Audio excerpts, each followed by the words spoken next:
ஏற்றுக்கொள்ள முடியாது. பிரதானத்துல இந்த கூட்டத்தை கூட்டப்பட்டது ஏன் இவ்வளவு பெரிய ஒரு கன்ஃபியூஷன்? நான் ரொம்ப சிம்பிளான ஒரு கொஸ்டின். அவருக்கு வேற எந்த விதமான ரைட்ஸும் கிடையாது. என்ன வேணா இருக்கட்டும்ங்க. அப்ப வணக்கம். நேர்பட பேசு நிகழ்ச்சிக்கு வரவேற்கிறோம். ஈரோடு இடைத்தேர்தலை அதிமுக புறக்கணித்திருக்கிறது. இதுதான் இன்றைய நேர்பட பேசுவின் பேசுபொருள்.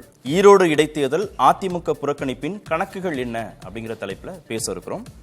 மூத்த பத்திரிகையாளர் திரு பிரியன் பங்கேற்றிருக்கிறார். திமுகவிலிருந்து திரு சஃபி சுலைமான் மருத்துவர் பங்கேற்றிருக்கிறார். முன்னாள் நாடாளுமன்ற உறுப்பினர் திரு கே.சி. பழனிசாமி இணைந்திருக்கிறார். அரசியல் விமர்சகர் வழக்கறிஞர் திரு அக்னீஸ்வரன் பங்கேற்றிருக்கிறார். வணக்கம் விருந்தினர்கள் அனைவருக்கும். திரு பிரியன், காரணங்களை திரு இபிஎஸ் சொல்லியிருக்கார் ஏன் இந்த தேர்தலை புறக்கணிக்கிறோம் அப்படின்னு. ஆனா உண்மையான காரணம் என்ன? ஏன் திரு எடப்பாடி பழனிசாமி அரசியல் ரீதியாக இந்த முடிவை இரண்டாவது முறையாக எடுப்பதற்கான காரணம் என்ன?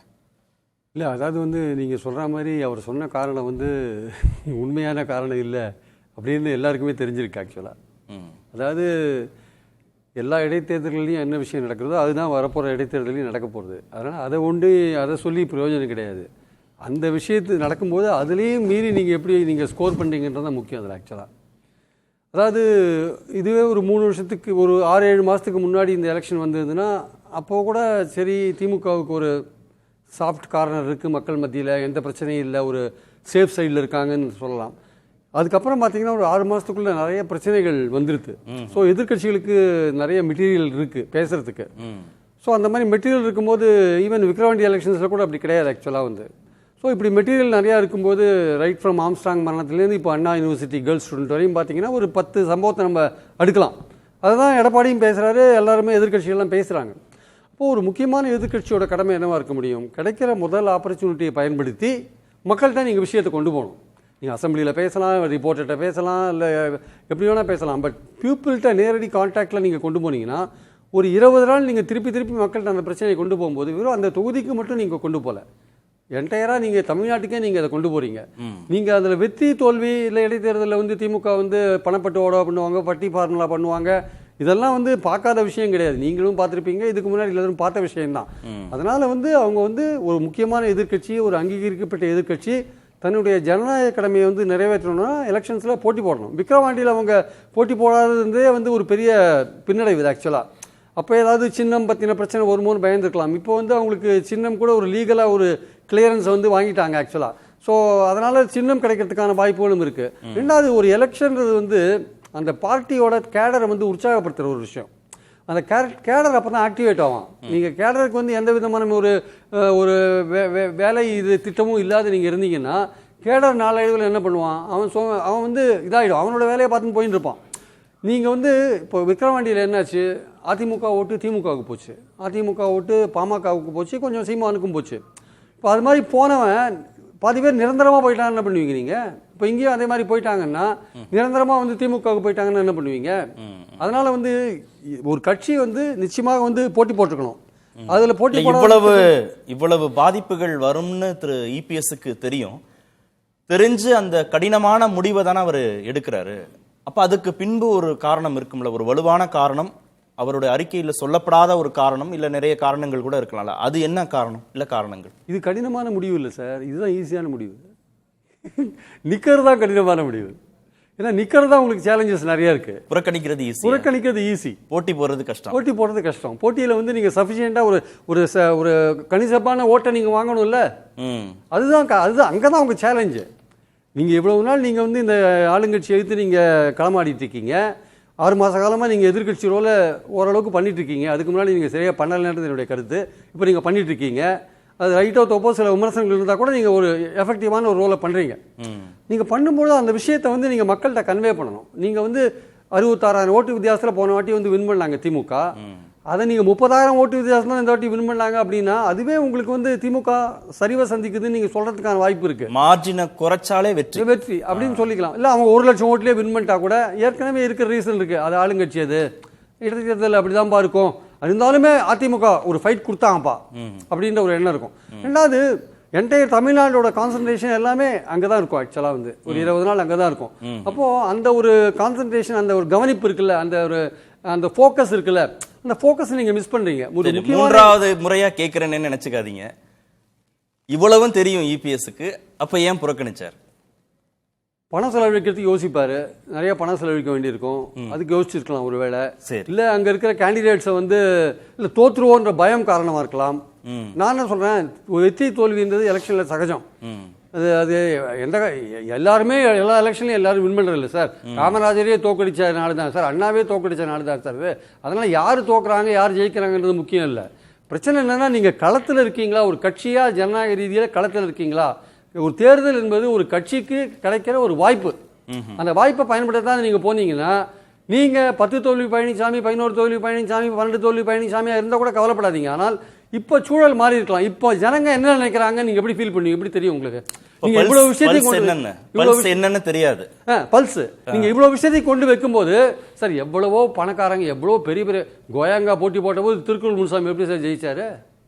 எவ்வளோ பெரிய பணக்காரர், ஏரோப்ளைன்லேருந்துலாம் பிரச்சாரம் பண்ணார், உட்காந்து சீட்டெல்லாம் போட்டார். திருக்குறள் முனுசாமி ஜெயிச்சார் திண்டிவனத்தில், எப்படி ஜெயிச்சாரு? எவ்வளோ பணம் கொட்டினாரு? ஏன் வேலூரில் ஒரு கேண்டிடேட் ஏசி சண்முகத்துட்டு இல்லாத பணமா? அவரு ஏன் தோக்குறாரு? இது அவரை தோக்கடிச்சு ஒரு சாதாரண ஜெமினி ராமச்சந்திரன் ஒருத்தர் வச்சு ஜெயலலிதா தோக்கடிச்சாங்க. அவர் கம்யூனிட்டி ஒரு 10 பேர் கூட இருக்க மாட்டாங்க ஆரணியில். அவர் தோத்தார், அவர் ஜெயிச்சார். ஏசி தோத்தார். ஸோ நான் சொல்றது என்னன்னா, மக்களுடைய மனசு எப்படி இருக்குன்னு யாருக்கும் தெரியாது. இந்த சூழலில் மக்கள் என்ன ஃபீல் பண்றாங்கன்னு தெரியாது. அதை ஃபீல் பண்றதுக்கு இடைத்தேர்தல் ஒரு வாய்ப்பு.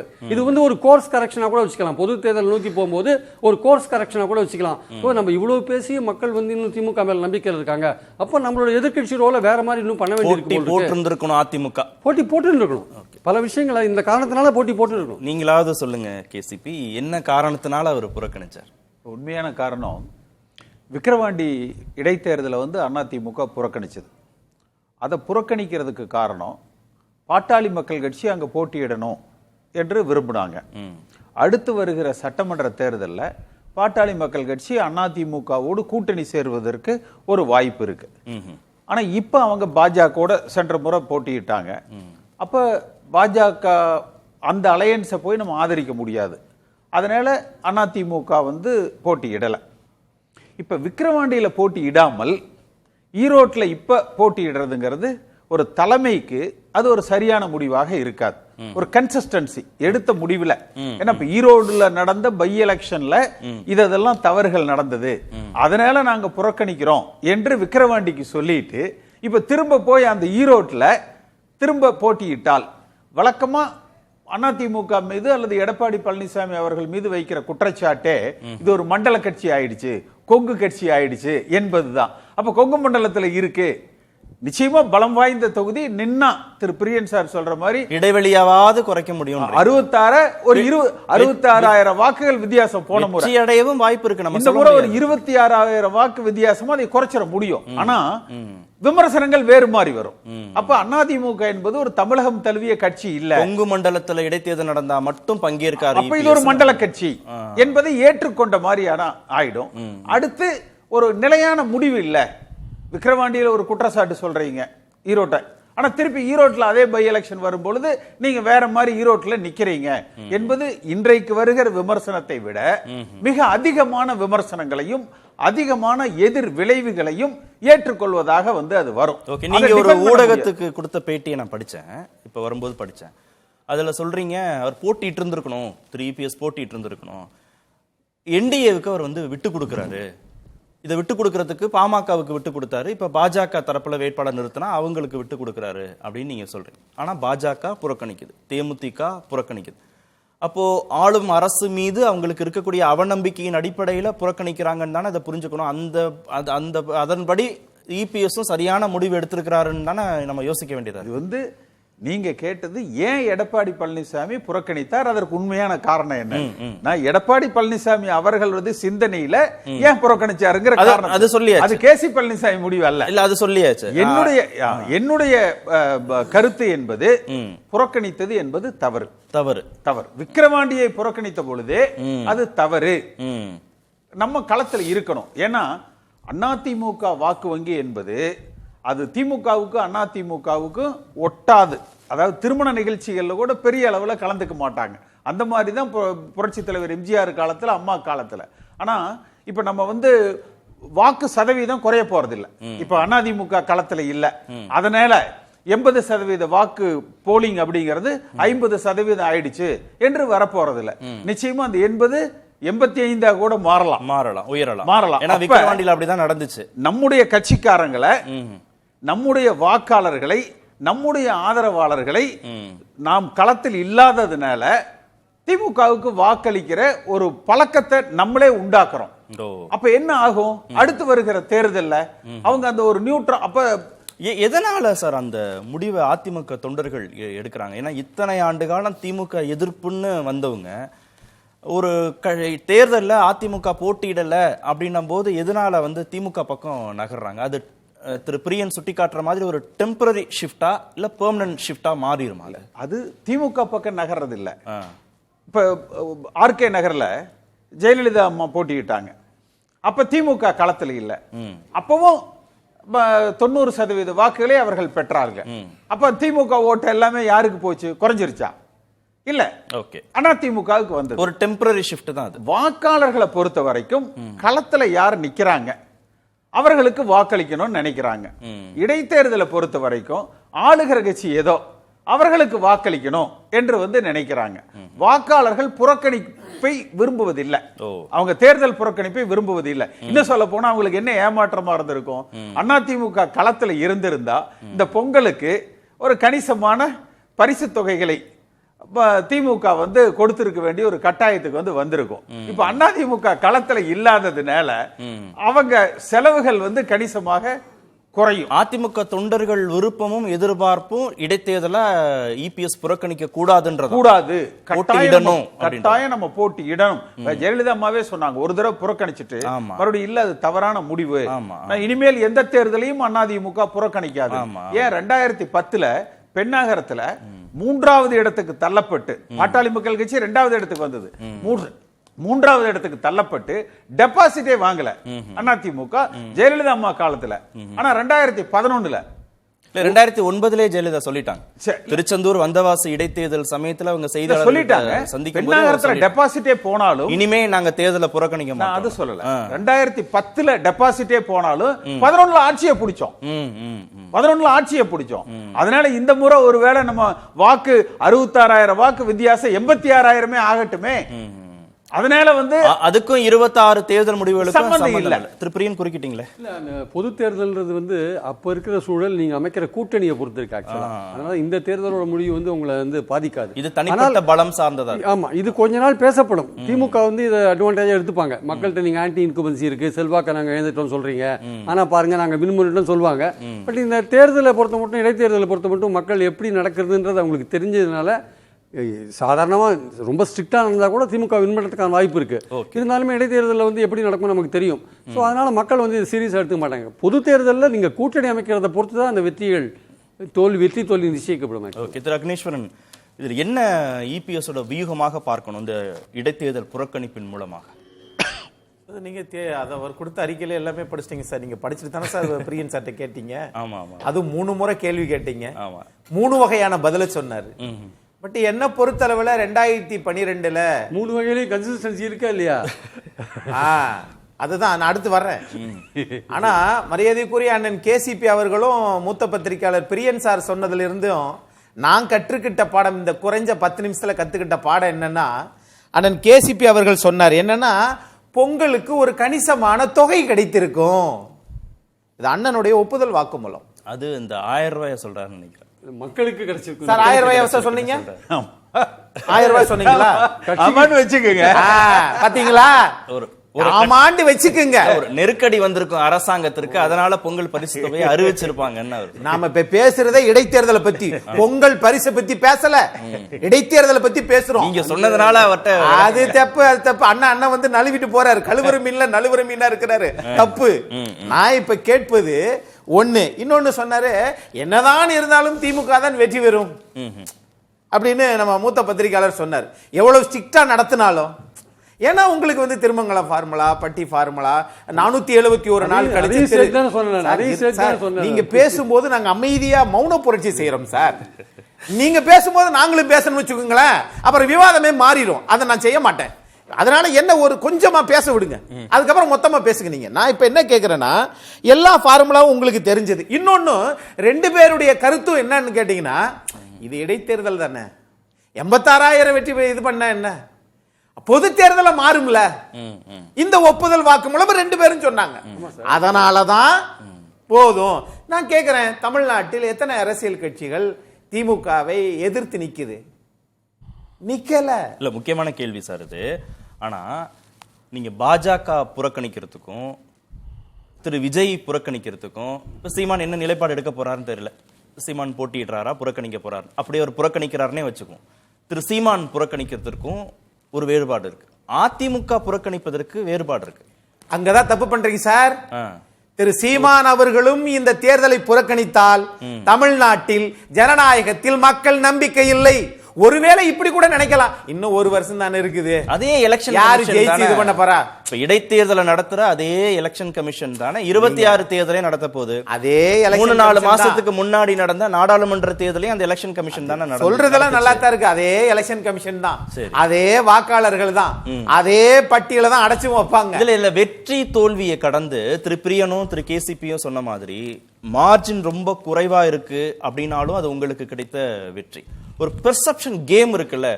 ஏடிஎம்கேக்கு இவ்வளவு வாக்கு சதவீதம் இருந்துட்டே இருக்கு, தொடர்ந்து தேர்தலில் போட்டியிடுவதன் மூலமாக தொண்டர்களை உற்சாகத்துல வச்சிருக்கு. திமுகவுக்கு இருதுருவ அரசியல ஒரு டஃப் கொடுத்துட்டே இருக்குன்னு ஒரு பெர்செப்ஷன் கேமை நீங்க உருவாக்கினா தானே 26ல ஒரு கூட்டணி அலைன்மெண்ட் வந்து சேருவதற்கு அது ஒரு வசதியா இருக்கும். முதுபெரும் தலைவர் டாக்டர் கலைஞர் கருணாநிதி அவர்கள் 2010 ஆட்சி விட்டு போகிற போது 2012 புதுக்கோட்டை இடைத்தேர்தலை ஏன் நிக்கல? 2013 கூட்டுறவு சங்க தேர்தல் ஏன் நிக்கல? சரி, அதை கூட விடுங்க, ரொம்ப பழச பேசாதீங்க, நடைமுறைக்கு வருவோம். இப்ப வந்துருவோம். இங்க ஆர்கே நகர்ல மருது கணேஷ் அவர்கள் டெபாசிட் வைப்பு தொகையை இழந்தார். 2011 எதிர்க்கட்சி அந்தஸ்தை இழந்தது திமுக. 2014 பிறகு உங்களுக்கு நடந்த நாடாளுமன்ற தேர்தலில் 40க்கு 40 நாடாளுமன்ற உறுப்பினர்கள் திமுக வெற்றி பெறல. 10 ஆண்டு காலம் திமுக ஆட்சியிலேயே இல்ல. அதையெல்லாம் 13 ஆண்டு காலம் பழைய ஆட்சியிலேயும் இல்ல. உங்களுக்கு வேத வாக்கு திருமிகு ஜெயலலிதா சொல்றது தானே. 2009 அவங்க திருச்செந்தூர் வந்தவாச இடைத்தேர்தல் சமயத்துல நம்ம ஏற்கனவே 5 தேர்தல்கள்ல நம்ம புறக்கணிச்சிட்டோம் திமுக மீது குற்றச்சாட்டை வச்சு. ஆனா இனிமே தேர்தலை புறக்கணிக்கிறது இல்லைன்னு ஒரு முடிவு எடுத்திருக்கிறோம்னு அவங்க சொல்லிட்டாங்க. 2009 திருச்செந்தூர் வந்தவாச இடைத்தேர்தல அவங்க போட்டிட்டாங்க. நீங்க ஜெயலலிதாவோட முடிவை தானே நீங்க செயல்படுத்தணும், இல்ல திரு கருணாநிதியோட முடிவை நீங்க செயல்படுத்த போறீங்களா? அது அந்த கட்சிக்கின்ற தனிப்பட்ட முடிவு, திமுகவுடைய முடிவு. நீங்க திருமிகு ஜெயலலிதா சொன்னதை மீறி இப்ப எலெக்ஷன்ல நீங்க சமீப நாட்களாக புறக்கணிக்கிற மாதிரில தெரியுது. அந்த நிலைப்பாட்டுக்கு மாறான அதைத்தான் சொன்னேன். 2 தேர்தல்ல 60 ஆண்டு காலம் அரசியல் செய்த முதுபெரும் இந்தியாவின் தலைவர் 2 தேர்தலை தொடர்ந்து புறக்கணிச்சார். அதை யாராவது கேட்டீங்களா? திமுகவிலிருந்து வந்ததுதான். உடனே சொல்லுவீங்க, திருமிகு ஜெயலலிதா அவர்கள் சொன்னதை தானே நீங்க செய்யணும். திமுகவிலிருந்து வந்ததுதானே அதிமுக. 2 தேர்தலை புறக்கணிச்சுச்சு, அதை யாராவது கேட்டீங்களா? இங்க நம்ம பார்க்க வேண்டிய விஷயம் சார், ஒரு கட்சி ஜனநாயகத்தின் மீது தொடர்ந்து பல கட்சிகள் தமிழ்நாட்டில் இடைத்தேர்தலை நம்பல அப்படின்னாலே இங்க சொல்லுவாங்கல்ல, இல்ல சார், சாதகமா தானே இருக்கு உங்களுக்கு.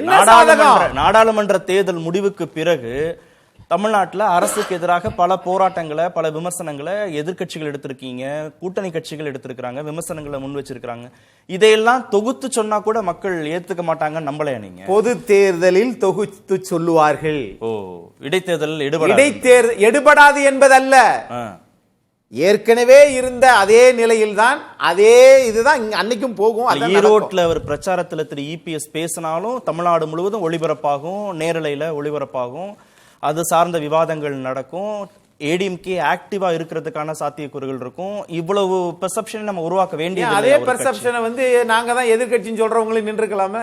எதிர்கட்சி தான், உண்மையான எதிர்கட்சி தான் நிக்கல, நாங்க தான் எதிர்கட்சிப்பா. ஏன் நீங்க நில்லுங்க, பலமான மத்தியில 11 ஆண்டு கால ஆட்சி நில்லுங்க. இங்க இருக்கிற இருதுருவ அரசியலுடைய தன்மையில திமுகவும் அதிமுகவும் இருக்கா, திமுகவும் பாஜகவும்? அங்க மட்டும் இருதுருவ அரசியலை கொண்டு வரீங்களே ஏன்? எப்போதும் அப்ப வெளியில பேசும்போது அப்ப அதத்தான் சொல்ல வரேன். பாஜக சொல்றது வேற, அதத்தான் இப்ப சொல்ல வரேன் சார். திமுகவும் அதிமுகவும் இருதுருவ அரசியல் தான். இல்ல, பாஜக தன்னை எதிர்க்கட்சின்னு கிளைம் பண்ணிக்கிறது வேற, இங்க இருக்கக்கூடிய கள யதார்த்தம் வேற. அந்த இருதுருவ அரசியல்ல இருந்து உங்களை யாரும் எடுக்கல, இல்ல வெளியில எடுக்கல. இல்ல, அப்ப இருதுருவ ஏடிஎம்கே தான். அப்ப எதிர்க்கட்சின்னு சொல்றது பொய்ன்றதை ஒத்துக்கிறீங்களா? இப்போ அவங்க கட்சி கிளைம் பண்ண தானே செய்வாங்க. அத பொய், மாய பிம்பம், ஒத்துக்கிறீங்களா? அதுக்கு என்ன ஜஸ்டிபிகேஷன்? நீங்க நாடாளுமன்ற தேர்தல நாங்க என்டிஏவாக 18% வாங்கி இருக்கிறோம்னு ஜஸ்டிபிகேஷனை கொண்டு வராங்க. அந்த கட்சி பிரதிநிதி இல்லாம நான் அதை பேச முடியாது. அதுக்குள்ள வேண்டாம், விட்டுருவோம். இப்ப நான் இருக்கிற நடைமுறைக்கு வர்றேன். இங்க ஒரு வருஷம் தான் இருக்குது, இத சொல்லி ஒரு பிரயோஜனம் இல்ல. இந்த ஈரோடு இடைத்தேர்தலில் வெற்றி பெற்றதனால தமிழ்நாட்டில் எல்லா வரியும் திமுக குறைக்க போறதும் இல்ல. ஆகையினால இருக்கிற மின்சார கட்டணத்தை குறைக்க போறது இல்ல, லாபம் இல்ல, மக்களுக்கு லாபம் இல்ல. அரசியல் கட்சி கொண்டு வந்துடாதீங்க, இபிஎஸ்க்கு லாபம் இல்ல. சார் நீங்க அப்படியே பார்க்காதீங்க சார். தமிழ்நாட்டு மக்களுக்கு இதில் லாபம் இல்லை. லாபம் இல்லை என்றால் பொங்கல் பரிசு மாதிரி அண்ணன் மாதிரி சொல்லல. நானு தொகுதிக்கு ஒரு சட்டமன்ற உறுப்பினர் வேணும்ல, தொகுதிக்கு வேலை செய்யறதுக்கு 1.5 வருஷத்துக்கு ஒரு சட்டமன்ற உறுப்பினர் வேணுமா வேணாமா? இருக்கட்டும். அப்ப அங்க ஒரு எலெக்ஷன் நடத்துது தேர்தல் ஆணையம்னா, அப்ப அதுல நீங்க களத்துல நிக்கணுமா வேண்டாமா? நிக்கணும். ஆனா நிக்கல அப்படின்னா அங்க ஜனநாயகம் இல்ல.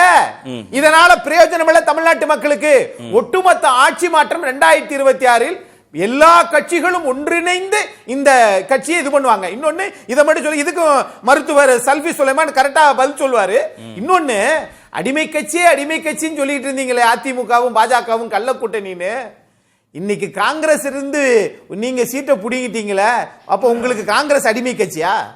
ஆகையினால நீங்க செய்யறது எல்லாமே ஜனநாயகத்துக்கு விரோதமான அரசினுடைய செயல்கள். மக்களை நம்பிக்கை ஏற்படுத்தும் வகையில் இல்லை. சந்தோஷமா கொடுத்தோம். 2026 2025 சட்டமன்ற தேர்தலையாவது யார் அந்த சார்னு சொல்லிட்டா மக்கள் கொஞ்சம் மாற்றம் அடைவாங்க. திரு சஃபி, எந்த விதமான ஜனநாயக விழுமியங்களும் இந்த தேர்தலில் காப்பாற்றப்படாதுங்கிறதுனால எதிர்க்கட்சிகள் புறக்கணிக்கிறாங்க.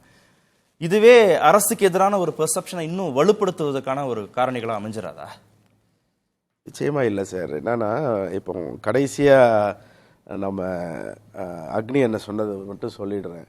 காங்கிரஸ் உங்களுக்கு அடிமை கட்சியான்னு கேட்டார். கனிவாக கேட்டார்கள், பணிவாக கொடுத்தோம்னு அண்ணன் செல்வ பெருந்தகை சொன்னதை அவர் ஒழுங்காக பார்க்காம வந்துட்டார்னு நினைக்கிறேன். இதுதான் கூட்டணி தர்மம். கூட்டணி தர்மத்தில் 2 முறை காங்கிரஸுக்கு அந்த இடம் கொடுக்கப்பட்டிருக்கிறது. 3வது முறை நாங்கள் இருக்கிறோம் கேட்கும்போது அந்த கனிவும் பணிவும் அங்கே ஒர்க் ஆகிருக்கே தவிர அடிமைத்தனம் அங்கே அதிமுக மாதிரி எப்போவுமே வராதுங்கிறது மக்களுக்கு நல்லா தெரியும். அதே மாதிரி இப்போ நீங்கள் சார் கேட்டீங்க, இது ஜனநாயகத்துக்கு பெரும் அவநம்பிக்கை மக்களுக்கு கொடுக்குமா? நிச்சயமா இல்லை. வரிசையா புறக்கணிக்கிறாங்க. எதிர்கட்சிகள் தான் கொடுக்கும். அதிமுக, தேமுதிக, இப்ப பாஜக இல்லைங்க. இப்போ ஜனநாயகத்துக்கு இது அவநம்பிக்கையான்னு கேட்கறத விட என்கிட்ட கேட்டீங்கன்னா, எலெக்ஷன் கமிஷனை நிர்வகிக்கும் அல்லது எலெக்ஷன் கமிஷனுடைய கூட்டணி காக்கும் பாஜகவை தான் இவங்க கேட்கணும்.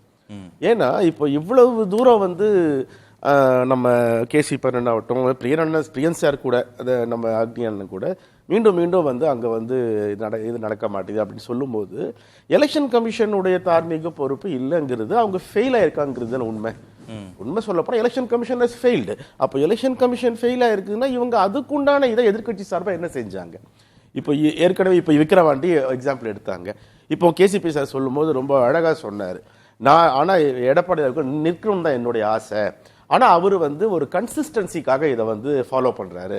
விக்கிரவாண்டியில் நிற்கல, அந்த தொடர் நிலைக்காக அந்த நிலைப்பாட்டுக்கு அதை அவர் சொன்னதை நான் எப்படி நினைக்கிறேன்னா, இன்கேஸ் அப்படி ஒரு எண்ணம் இருந்திருந்தால் எதிர்கட்சி தலைவராகவோ பாஜகவுடன் கூட்டணி காத்த ஒரு அரசியல் கட்சியின் தலைவராகவோ எலெக்ஷன் கமிஷனை பற்றி முழுமையாக இவர்கள் போய் இது கம்ப்ளைண்ட் கொடுத்துருக்கணும். அடுத்த இடைத்தேர்தல் வந்தாக்க எங்களுக்கு போட்டியிடவே பயமாக சொல்ல சார். இந்த எலெக்ஷனை புறக்கணிக்கிறதன் மூலமாக அதிமுகவுக்கு எவ்வளவு பாதிப்புகள் வரும்னு திரு பிரியனும் பட்டியலிட்டார், திரு கேசிபியும் பட்டியலிட்டார். அவ்வளவு பாதிப்புகள் அந்த கட்சிக்கு வரும்னு தெரிஞ்சும் புறக்கணிக்கிறாங்கன்னா ஆளும் கட்சி மீதான நம்பிக்கை இல்லாம தானே அவங்க புறக்கணிக்கிறாங்க. பாதிப்புகள் வந்தாலும் பரவாயில்லன்னு தானே புறக்கணிக்கிறாங்க. சார், புதுசா எதுவுமே பாதிப்பு வரதுக்கு எதுவுமே இல்லைங்க சார் அதிமுகவுக்கு.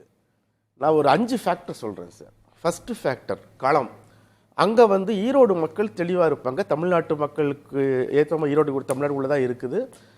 இந்த ஆட்சி எப்படி போயிட்டு இருக்குது, இந்த ஆட்சியுடைய செயல்பாடுகள் எப்படி இருக்குன்னு சொல்லிட்டு மக்களுக்கு ஏற்கனவே மேண்டேட் கொடுத்துட்டாங்க. 2வது வேட்பாளர். இப்போ நடத்த இருக்கிற வேட்பாளர் பத்தி நம்மளை விட அங்க இருக்கிற ஈரோடு தான் மேற்கு மண்டலம் எங்களுக்கு பலம் சொல்லக்கூடிய அதிமுக நல்ல தெரியும். 3வது அதிமுகவுடைய தொடர் தோல்விகள். அவங்க இப்போ இருந்து இதுக்கு முன்னாடி அவங்க எடுத்து பார்த்தாங்கன்னா, அவர் எடப்பாடி அவர்கள் சிஎம் ஆனதுலேருந்து அவர் கட்சியை எடுத்ததுலேருந்து தொடர்ச்சியான தோல்விகளை ஈரோடு மக்கள் பார்த்து கொண்டிருக்கிறாங்க.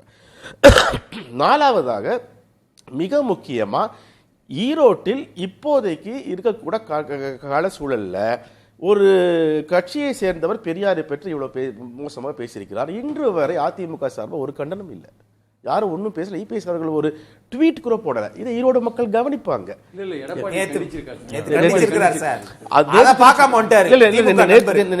தெரிவிச்சிருக்காரு, ரொம்ப சந்தோஷம். நான் என்ன சொல்றேன்னா, அப்படி களம் காண வேண்டியிருந்தாக்கா அங்க திமுக அளவுக்கு வீரியமாக கண்டிக்கலன்னு வேணா நீங்க வீரியமாக வந்து அளவெல்லாம் பார்க்க முடியாது சார். ரத்த டெஸ்ட் மாதிரி ஏன் நீங்க போராட்டம் நடத்திட்டீங்களா? ரியன் சார் இப்பதான் நீங்க சொன்னீங்க. சரி, நானும் சொல்லணும். நான் முடிக்கல இருங்க.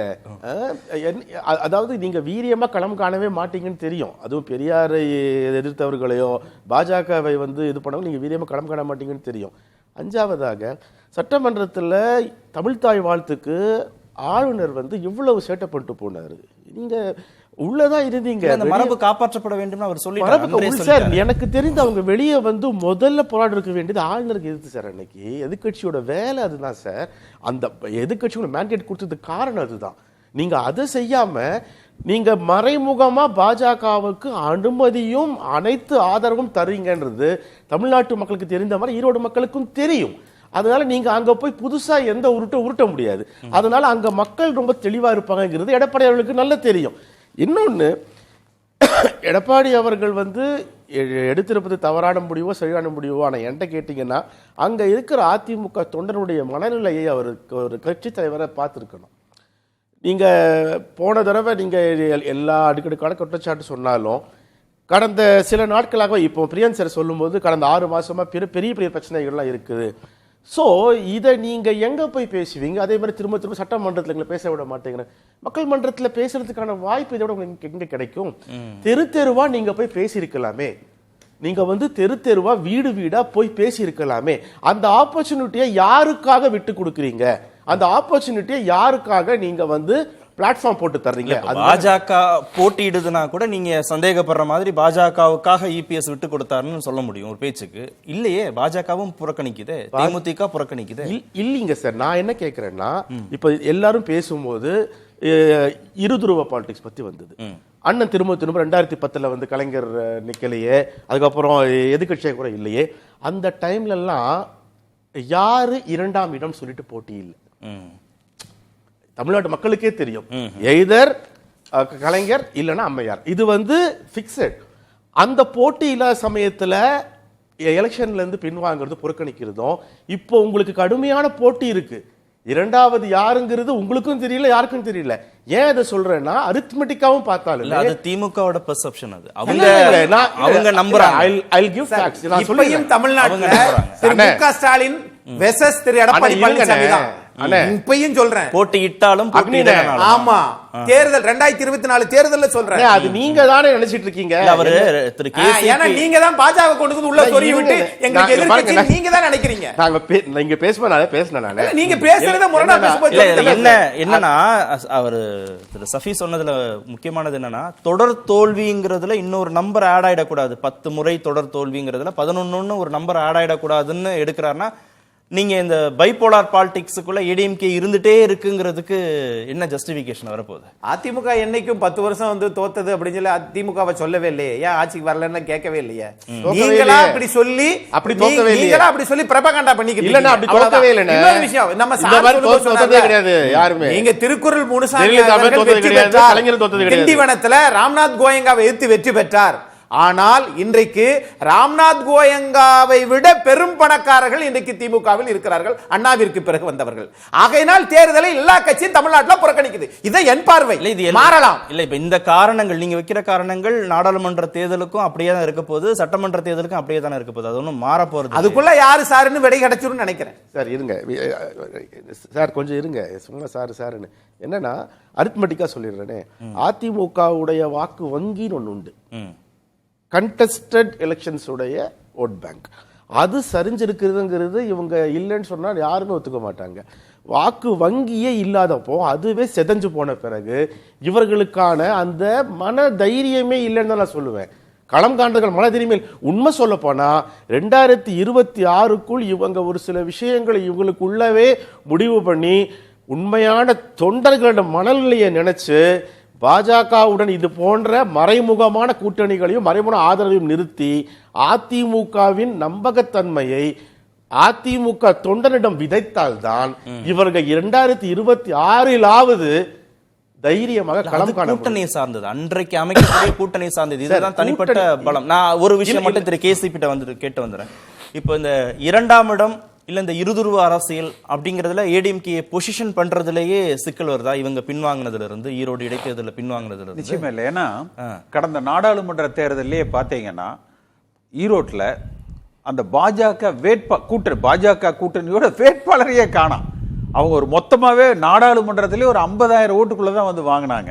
அப்ப அங்க பேசே இல்லை. இப்ப நீங்க கேட்டீங்க, இப்ப நானே கூட நினைச்சேன் ஒருவேளை பாஜக நின்னு 2ஆம் இடத்தை நாங்க தானே நிரூபிக்க போறாங்களோ அப்படின்னு, அதுக்கு விட்டு கொடுக்கறாங்களோ அப்படிங்கிறது வந்தது. ஏன்னா அதுக்கு தோதா எடப்பாடி பழனிசாமி உறவினர்கள் வீட்டுல ரைடு, அவரை முடக்குகிற பணியை பாரதிய ஜனதா கட்சி செய்யறாங்கன்னு கூட எடுத்துக்கலாம். அமைச்சர் துரைமுருகன் வீட்டுல கூட அவரும் பாத்தீங்கன்னா சட்டமன்றத்துல சென்ற முறை எடப்பாடி பழனிசாமி செயல்பாட்டுக்கும் இந்த முறை கொஞ்சம் ஃபங்க் ஆயிட்டாரு. அந்த ஒரு எனர்ஜி இல்ல, ஒரு அவ்வளவா சரியா பண்ணல. இத்தனைக்கும் இந்த ஈரோட்ல இவர் இப்பொழுது போட்டியிட்டால், இப்ப அவர் ஸ்டாலின் இந்த முறை சட்டமன்றத்தில் இன்னைக்கு கூட ஒரு அறிக்கை மாதிரி வந்திருக்கும். ஒரு 4-5 பாயிண்ட் குறிச்சிருப்பாரு. அந்த என்னது, பொல்லாத ஆட்சிக்கு பொள்ளாச்சி சாட்சினா அப்ப அலங்கோல ஆட்சிக்கு அண்ணா யூனிவர்சிட்டி சாட்சியா? அதே போல 30% பெண்கள் கல்வியில உயர்ந்திருக்கிறாங்க, இவங்க அந்த மாசம் 1000 ரூபாய் கொடுக்கறதுக்குன்னு எங்க பட்டியலை வெளியிட சொல்லுங்க. ஒரு 3 வருஷம் டேபிளேஷன் போட்டு போன வருஷம் பெண்கள் எவ்வளவு பேர் படிச்சாங்க, இந்த வருஷம் ஏன்னா ஒரு முதலமைச்சர் சொல்றது, இது சாதாரண திமுக பேச்சாளர் சொல்றது. இப்ப இதெல்லாம் மக்கள் இதெல்லாம் பொய். இதையெல்லாம் நம்ம சொல்லிருக்கோம். மக்கள் மன்றத்துல வைக்க உங்க வாய்ப்பு அதான் சொல்றோம். அந்த வாய்ப்பை அவர் விட்டுட்டார். அதே மாதிரி முதலமைச்சர் என்ன சொல்றாரு, 1 லட்சம் போராட்டங்களுக்கு அனுமதி கொடுத்திருக்கிறேங்கிறாரு. அப்ப 1321 நாள் இவங்க ஆண்டு இருக்கிறாங்க. அதுல 1 லட்சம் போராட்டத்துக்கு இவங்களே அனுமதி கொடுத்திருக்கிறாங்க. அப்போ ஒரு நாளைக்கு சராசரியா 75 போராட்டம் முதலமைச்சரோட வார்த்தையில் இருந்து. அப்ப மக்கள் என்ன மகிழ்ச்சி வெள்ளத்திலே போராடுறாங்க, எதிர்ப்பை காட்டுறதுக்கு தானே. அப்ப இன்றைய சூழ்நிலைக்கு இந்த அரசாங்கத்துக்கு மேல பெரிய அதிருப்திகள் இருக்குது. அப்ப களம் அறுவடை பண்றதுக்கு அறுவடை செய்வதற்கு ஏன்னா சட்டமன்றத்துல ஏன் எங்களை டிவியில காட்டலன்னு போராடுறீங்க. ஆனா நீங்க மக்கள் மன்றத்துல ஈரோட்ல களத்துல நின்றிருந்தீங்கன்னா குறைஞ்சது ஒரு 30-40 நாட்கள் இது நீங்க ஈரோட மட்டும் மையப்படுத்த கூடாது, தமிழ்நாடு முழுக்க வர்ற சட்டமன்ற தேர்தலுக்கு ஒரு அஸ்திவாரமா நம்ம அமைச்சிருக்கலாம். அது இல்லன்றார், அது அஸ்திவாரமே இல்ல 26க்குன்றாரு. திரு பிரியன், இதுல என்ன உங்க பெர்செப்ஷன் என்ன? ஏடிஎம்கே எதிர்க்கட்சியாக இல்ல இருதுருவ அரசியல்ல டிஎம்கே வெர்சஸ் ஏடிஎம்கேன்னு பொசிஷன் பண்றதுல இவங்க பின்னடைவை சந்திச்சிருக்கிறாங்களா பின்வாங்கினதன் மூலமாக? இந்த தேர்தலை போட்டியிடாம பின்வாங்கினதன் மூலமாக? அதாவது இப்போ கேசிபி சார் ஒரு விஷயம் பாமக பார்லிமெண்ட் எலெக்ஷனில் பாஜகவோட இருந்தது. ஆனால் பார்லிமெண்ட் எலெக்ஷன் நடந்தது ஏப்ரல் 24. ஓகே. அதுக்கப்புறம் விக்கிரவாண்டி நடந்தது ஜூன் 24. அதுக்கப்புறம் தான் 2 மாதம் கழிச்சு தான் நடந்தது. பாமக நம்ம கூட பார்லிமெண்ட்டில் வரும்னு சொல்லிட்டுலாம் விட்டு கொடுக்கல, முன்னாடியே நடந்துருது எலெக்ஷன்ஸ் ஆக்சுவலாக. ஸோ வரப்போகிற 24ல் நம்ம 26ல் நம்ம கூட வரும்னு இப்போ பண்ண வேண்டிய அவசியம் கிடையாது. 26ல் என்ன மாதிரி வேணால் வரலாம். அதனால் விக்கிரவாண்டியில் அதிமுக போட்டி போடாது, பாமக ஃபேக்டர் அங்கே இல்லை. இவங்க தான் பயந்து போட்டி போடல. ஆக்சுவலாக இவங்க பயந்து போட்டி போடலன்றதான் உண்மை. அங்கே போட்டி போட்டு இதில் இந்த ஈரோடு இடைத்தேர்தலில் போட்டியிட்டாலும் போட்டியிடலனாலும் எதிர்க்கட்சி ஏடிஎம்கே தான், 2வது இடம் ஏடிஎம்கேக்கு தான். பொசிஷன் கரெக்ட் தான். இல்லை, இவங்க பைபோலார் பாலிடிக்ஸில் தன்னை திமுகவுக்கு எதிராக பொசிஷன் பண்ணுறதுல கொஞ்சம் பின்னடைவை சந்திக்கிறாங்க. போட்டியிடாததன் மூலமா பின்னடைவை சந்திக்கிறாங்க. இப்போ இந்த பணப்பட்டுவாடா அதெல்லாம் சார் தமிழ்நாட்டில் பணப்பட்டுவாடாக்கு ஆர்கே நகர், அரவக்குறிச்சி, தஞ்சாவூர் போன பல எலெக்ஷன்ஸ் தள்ளி வச்சிருக்காங்க. இவங்க சொல்ற விக்கிரவாண்டியிலயோ ஈரோடு ஈஸ்ட்லயோ எலெக்ஷன் கமிஷனையோ ஒண்ணுமே நடக்கல, ஒண்ணுமே ஏன் பண்ணல, தள்ளி வச்சிருக்கலாம்ல. இவங்க சொல்ற மாதிரி விஷயங்கள்லாம் தள்ளி வச்சிருக்கலாம்ல. இத்தனைக்கும் பாஜக அவங்க தான் எலெக்ஷன் கமிஷன் அவங்க பார்வையில் தான் இருக்கு, பண்ணியிருக்கலாம்ல. அப்போ நம்ம அதுலேருந்து என்ன எடுத்துக்கணும்னா, ஆக்சுவலா எதிர்கட்சிகள் பல விஷயங்கள் சொல்லலாம், ஆனால் உண்மையிலே எலெக்ஷன் கமிஷன் தள்ளி வைக்கல. டாக்டர் ஆர்கே நகர் எலெக்ஷன் போது விஜயபாஸ்கர் வீட்டில் ரைடு பண்ணாங்க, பெரிய பட்டுவாடா லிஸ்டே கிடைச்சிது நம்ம பார்த்தோம். நம்ம அதுக்கப்புறம் அந்த எலெக்ஷனில் தோத்த டிஎம்கே அப்புறம் ஆட்சிக்கு வந்துட்டாங்க, அது வேற விஷயம். அதனால நான் என்ன சொல்ல வரேன்னா, இந்த எலெக்ஷனை இவங்க சந்திச்சிருக்கணும். டெபாசிட் போறதோ இல்ல அதிகமான ஓட்டு வாங்குறாங்களோ இல்லையோ சந்திச்சிருக்கணும், அதுதான் உண்மையான விஷயம். அது பண்ணாத போயிட்டாரு, இது ஒரு பின்னடைவு. இடைவெளி அக்னி ஏற்கனவே 200 தொகுதிகள் இலக்கு அப்படின்னு திமுக தலைவர் திரு ஸ்டாலின் பேசியிருக்கார். ஈரோடு கிழக்கு இடைத்தேர்தல் தேதி அறிவிக்கப்பட்ட ஓரிரு நாட்கள்ல அவங்க காங்கிரஸோடு உடன்பாடு ஏற்பட்டு வேட்பாளர் அறிவிப்பையும் சொல்றாங்க. சட்டமன்றத்தில் பேசும்போது மீண்டும் 7வது முறையாக ஆட்சி அமைப்போம் அப்படின்னு ஒரு எலெக்ஷன் மோட்ல திமுக தொடர்ந்து 2021 சட்டமன்ற தேர்தலிலிருந்தே இல்ல அதுக்கு முன்பு 2019 நாடாளுமன்ற தேர்தலிருந்தே ஒரு எலெக்ஷன் மோட்ல அவங்க இருக்கிறதும் அதற்காக களப்பணியாற்றுறதும் அது மாதிரி வெற்றியை உறுதிப்படுத்துறதும் இதே அளவுக்கான ஒரு உத்தரவாதத்தோடும் ஒரு உற்சாகத்தோடும் அங்க இருக்காங்களா? அதிமுக தரப்புல இருக்கிறாங்களா தொண்டர்கள்? அதாவது 5 வருஷமும் எலெக்ஷன் மோட்ல தான் இருக்கிறீங்க. 2019 இருந்து எலெக்ஷன் மோட்ல தான் நீங்க இருக்கிறீங்க. இல்ல அது இபிஎஸ் தானே செட் பண்ணணும்.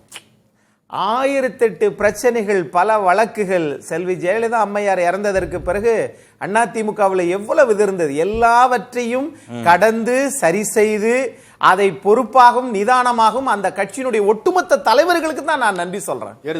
தனி மனிதனுக்காக கிடையாது. வந்துட்டாரு பாருங்க, எப்படி உள்ள வந்தாரு பாருங்க. கரெக்ட், எனக்கு இப்படி வருவீங்கன்னு தெரியும். நான் கேட்கிறேன், நீங்க 2026 சட்டமன்ற தேர்தல் 200 சொல்றீங்களே, ஏன் உள்ளாட்சி தேர்தல் 5 ஆண்டுகள் ஆகியும் ஏன் நடத்த மாட்டேங்கிறீங்க? 3 அடுக்கு வெற்றி பெற்றோம் என்று மார்தட்டி கொண்டீங்கல்ல, தமிழக அரசு ஏன் உள்ளாட்சி தேர்தல் முதல்ல நடத்துங்க. மறுசீரமைப்பு பண்ணணும், இடஒதுக்கீடு பிரச்சனை. அதுக்கு மட்டும் உங்களுக்கு மறுசீரமைப்பு தேவைப்படுது. ஏன் தெரியுமா? அதுல உங்களுடைய இது பலவீனம் அங்கதான் தெரியுது. ஆகையினால நீங்க அதை கண்டு பயப்படுறீங்க.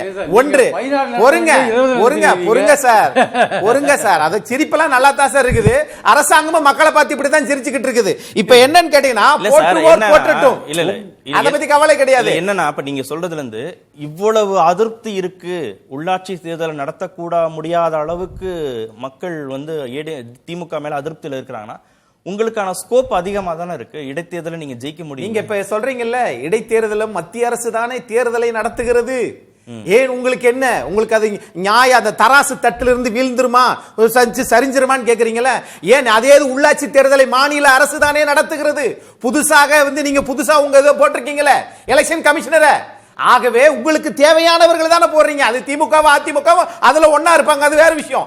நான் இப்ப கேட்பது, என்னுடைய பார்வை, ஏன் அந்த உள்ளாட்சி தேர்தல் ஊரக 5 ஆண்டுகள் கடந்தும் நீங்க நடமாட்டீங்க? ஒண்ணு, நான் என்ன நினைக்கிறேன் தெரியுமா, எல்லா டயலாக்கையும் அக்னீஸ்வரன் சொல்லிட்டாருன்னா நான் என்ன டயலாக் சொல்றதுன்னு யோசிக்கிறேன். அதுல மட்டும் ஒண்ணு சேர்ந்துக்கிறீங்க. அவ்வளவு தூரத்துக்கு உங்க இதை சொல்ல விடாம அழுக்கிற அளவுக்கு நான் இல்ல சார். நான் ஒரு சாதாரண பங்கேற்பாளர். நான் இப்ப கேட்கறது, நீங்க காரைக்குடியில பாத்தீங்கன்னா பெரிய பெரிய வீடுகளா இருக்கும். ஆனா வீட்டுக்குள்ள யாருப்பா இருக்கிறாண்ட வீடு வெளியில பூட்டி கிடக்கும். எல்லாம் வெளிநாட்டுல இருக்காங்கப்பா, ஏதோ கோயில் கோலம் நல்லது கெட்டதுன்னா வந்துட்டு போவாங்கப்பா. அந்த மாதிரி தான் திமுக கூட்டணி 5 வருஷமா நாங்கள் கூட்டணி பலமா இருக்கிறோம், நாங்கள் வெற்றி பெற்றோம், நாங்கள் தான் 7வது முறை, நீங்க 8வது முறை கூட வரலாம். ஆனா மக்கள் உங்களை அங்கீகரிக்கணும். இந்த தேர்தல் முடிவுங்கிறது கூட்டணி உருவாகாம போறதுங்கிறத பெருசா தீர்மானிக்கக்கூடிய சக்தியாக இருக்க போறதில்லை இந்த முடிவு அப்படின்றீங்க. அதனாலதான் இது எனக்கு இன்னொரு இது, நான் இவங்க நல்லா இருக்கணும், அவங்க அரசியல்ல பெரிய ஆளா வரணும், அந்த நோக்கம் எனக்கு கிடையாது. ஆனா ஒண்ணு, நாம் தமிழர் சீமான் அவர்களும் இந்த தேர்தலை புறக்கணித்தால் திமுகவினுடைய வெளிச்சம் வெளியிலே தெரியும். ஆகையினால வேகமா ஓடக்கூடிய வண்டி 120ல போய்கிட்டு இருக்குது, சடன் பிரேக் போட்டா அது கவுந்து விழுந்துரும். அதனால இங்க ஜனநாயகத்து மேல திமுக பண்ணக்கூடிய ஒன்னு கூட்டணி, 2வது எப்போது பார்த்தாலும் தேர்தல், எல்லாவரையும் உயர்த்தி விட்டு மக்களை பத்தி சிந்திக்காத இந்த திமுக அரசாங்கத்தை இதெல்லாம் தான் போய் சொல்லணும். அதான் நீங்களும் கூட போங்க, எடப்பாடி கூட இதெல்லாம் சொல்லுங்க. ஏன் போக மாட்டீங்கன்னு தான் கேக்குறோம், வேற ஒண்ணும் இல்ல. உங்களுக்கு அவ்வளவு நம்பிக்கை இருந்தா திரு சஃபி, ஏன் நீங்க உள்ளாட்சி தேர்தலை நடத்தல, ஏன் அதிகாரிகளை நியமிக்கிறீங்கன்னு அவரு கேட்கிறார். இல்ல, அதாவது அவர் கேட்கிற கேள்வி எல்லாம் சரிதான். அது அரசு எடுக்கக்கூடிய முடிவு.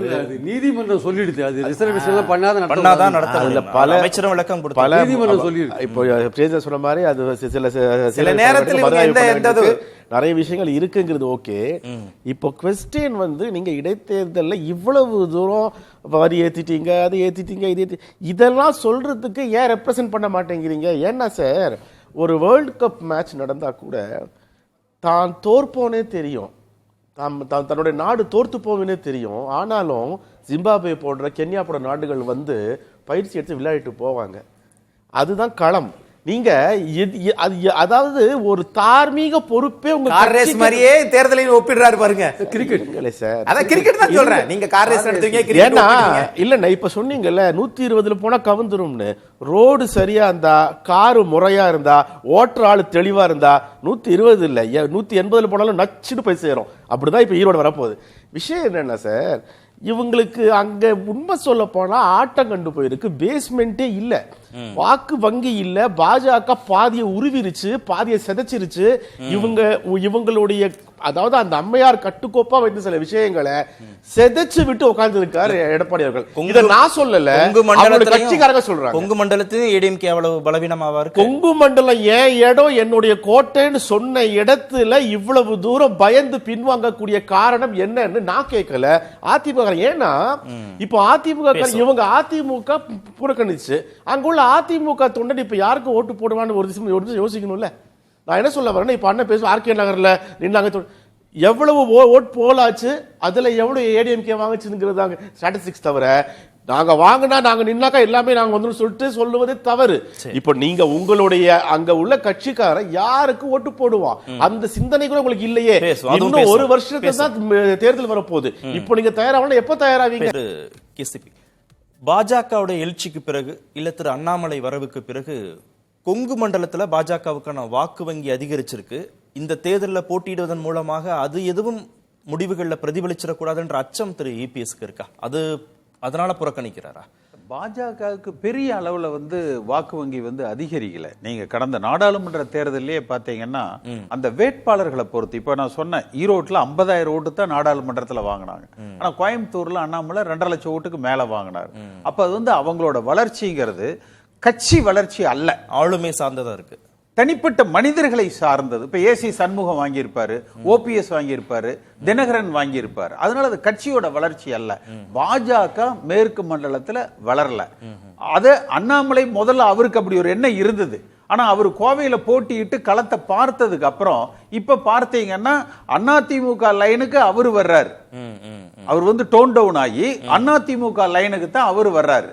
அடுத்து நீங்க திருமங்கல ஃபார்முலான்னு ஒண்ணு கொண்டு வந்தாங்க திமுக. ஆனா அதை கவுண்டர் பண்றதுக்கு அடுத்த முறை அதிமுக தன்னை சுதாரிச்சிருச்சு.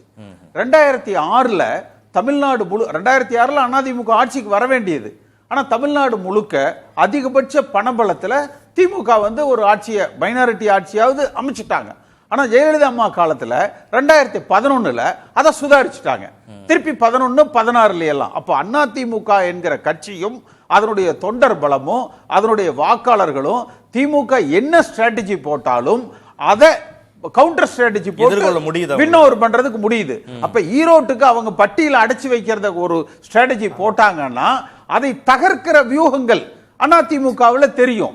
ஆனா இந்த இடத்துல அவர் வந்து அதாவது உட்கட்சி பிரச்சனைகள்ல தன்னுடைய தலைமைக்கு ஆபத்து வந்துருமோ, 10 தோல்வி அடுத்து தொடர் தோல்விகள்ல தொண்டர்கள் கட்சி பலம் இல்ல, எடப்பாடி பழனிசாமி மீதான அந்த நம்பிக்கை தகர்ந்து விடுமோ. இத்தனைக்கும் பிரதான அச்சமா இருக்கு அவர். ஈரோட்ல எடப்பாடி பழனிசாமி எம்பியா இருந்திருக்காரு இந்த தொகுதியில, நான் எம்பியா இருந்திருக்கேன் இந்த தொகுதியில. அப்ப இந்தியாவிலேயே அதிக ஓட்டு வித்தியாசம் நான் நின்ற பொழுது. இன்னைக்கும் திமுகவை விட அப்ப இங்கிருந்து போனவர் தானே அந்த இன்றைய ஈரோடு திமுக அமைச்சர் முத்துசாமி. அதே மாதிரி செந்தில் பாலாஜி யாரு? அப்ப அதிமுக இருந்து கற்றுக்கொண்ட வித்தைகள் தானே அவங்களுக்கு. அதை கவுண்டர் பண்ற பலம் அதிமுக கட்சிக்கு இருக்கு. ஆனா இவருக்கு அந்த மனபலம், அப்ப அந்த உட்கட்சி பிரச்சனைகளை இவர் முடிவு கொண்டு வந்தாருன்னா அந்த மனபலம் அவருக்கு கிடைக்கும். வேட்பாளர் தேமுதிக கலந்து போனவர், அப்ப எல்லாருமே மாற்று கட்சி தான், திமுக கலந்து யாரும் இல்லைன்னு நினைக்கிறேன். அது எல்லா கட்சியிலும் நடக்கதானே செய்யுது. எதிர்கட்சிகள் வந்து இப்போ சப்போஸ் தேர்தல் முடிஞ்செடுத்து திமுக வெற்றி பெறுது வச்சுக்கோங்களேன், இப்போ அராஜகம் பணப்பட்டுவாடா எல்லாம் சொல்லுவாங்க. ஆனால் பார்க்குற தேர்தலுக்கு பிறகு பார்க்குற பார்வை இருக்குல்ல, திமுக என்ன சொல்லுவாங்க, ஆன்டி இன்கம்பன்சி இல்லை, எங்களை பார்த்து பயந்து எந்த எதிர்கட்சியும் போட்டி போடல அப்படின்னு அவங்க சொல்லுவாங்க. இவங்க என்ன சொல்லுவாங்க, இல்லை இல்லை நீங்கள் வந்து அராஜகம் பண்ணி முறைகேடுகள் பண்ணி தான் நீங்கள் வெற்றி பெற்றீங்கன்னு சொல்லுவாங்க. ஸோ அந்த பெர்செப்ஷன் இருக்குல்ல, அந்த பெர்செப்ஷன் பேட்டலில் வந்து திமுக வந்து ஒரு ஸ்டெப்பு முன்னாடி போகிறதுக்கான வாய்ப்புகள் இருக்குது. ஸோ ஆட்சிக்கான அந்த ஆன்டி இன்கம்பன்சி அது வந்து எடுபடல. அது அவங்க கூட்டணியில பெரிய மாறுதல்களை இன்னும் ஏற்படுத்த போறதில்ல. யாரும் வந்து புதுசா இனிமே அக்காமடேட் ஆக போறது. அங்க கூட்டணி ஏடிஎம்கேக்கு அது ரொம்ப ஏடிஎம்கேல கூட்டணியே இல்லையே. அவங்க அடுத்த கட்டமா ஒரு கூட்டணி கட்டமைக்கணும்னா அவங்களுடைய செல்வாக்கு என்னன்னு பாக்குறதுக்கான ஒரு பாராமீட்டரா ஒரு தெர்மாமீட்டரா அந்த ஈரோடு இருக்கு. ரெண்டாவது இந்த கவர்மெண்ட் இப்போ விக்கிரவாண்டி எலெக்ஷன் போது வந்து பெரிய அளவுக்குலாம் வந்து ஆன்டி இன்கம்பன்சி டிஎம்கேக்கு இல்லை 6 மாதம் 24 வருஷம் 6 மாதம் இல்லை. அதுக்கப்புறம் பார்த்தீங்கன்னா 7, 8, 9, 10 இந்த 6-7 மாதத்தில் பார்த்தீங்கன்னா நிறைய விஷயங்கள் பேசக்கூடிய விஷயங்கள் இருக்கு. அதுக்கு டிஎம்கே ஒருவேளை திரு சீமான் போட்டிட்டா அவர் அதை கல்டிவேட் பண்ண வாய்ப்பு சீமான் அதை எடுக்கிறதுக்கான வாய்ப்பு இல்ல. சீமான் வந்து அதுவும் பெரியார் விக்கிரவாண்டியில கேட்டார் ஏடிஎம்கே சப்போர்ட் பண்ணணும் எங்களுக்கு ஆதரவு எல்லாம் திரு சீமான் கேட்பார். சீமான் விக்கிரவாண்டியிலேயே கேட்டார் இல்லையா, கேட்பார். ஆனா வந்து இவங்க சப்போர்ட் பண்ண மாட்டாங்க. ஆக்சுவலா இவங்களும் சப்போர்ட் பண்ணாங்கன்னா என்ன ஆகுதுன்னா ஏடிஎம்கேவும் சப்போர்ட் பண்ணி சீமான் மோசமான ஓட்டு வாங்கினார்ன்ற ஒரு விஷயம் வரும் இல்ல. இவர் வேற பெரியாரை பத்தி மோசமா பேசிட்டார், ஈரோட்ல போய் நிக்கிறார், எலெக்ஷன்ல நிக்கிறார், அங்க எப்படிப்பட்ட விளைவுகள் உண்டாகும் தெரியாது. நம்ம பாயிண்ட் என்னன்னா வந்து ஏடிஎம்கேவோ பிஜேபியோ யார் சப்போர்ட் பண்ணாலுமே நீங்கள்லாம் சப்போர்ட் பண்ணியுமே வந்து சீமான் இவ்வளவுதான் ஓட்டு வாங்கியிருக்காரு, போன ஓட்டு வாங்கி இவ்வளவு குறைவா வாங்கிட்டார் அப்படின்ற ஒரு விஷயம் வந்ததுன்னா அது இன்னும் ஒரு டேமேஜ் உண்டாக்குற ஒரு விஷயமா போயிடாது. எப்படி இருந்தாலுமே அதிமுக நேரடியா போட்டி போட்டிருந்தாங்க களத்துல, தோத்தாலும் ஜெயித்தாலுமே வந்து விஷயத்தை கொண்டு போனாங்கப்பா மக்கள்கிட்ட அப்படின்ற மாதிரியான ஒரு விஷயம் வந்திருக்கும். அது ஃபெயில் ஆயிட்டாங்க ஆக்சுவலா. நன்றி. நிகழ்ச்சியில் பங்கேற்ற அனைத்து விருந்துகளுக்கும் நேர்பட பேச நிறைவு பெறும். கண்டிப்பா ஏற்றுக்கொள்ள முடியாது. பிரதான கூட்டத்தை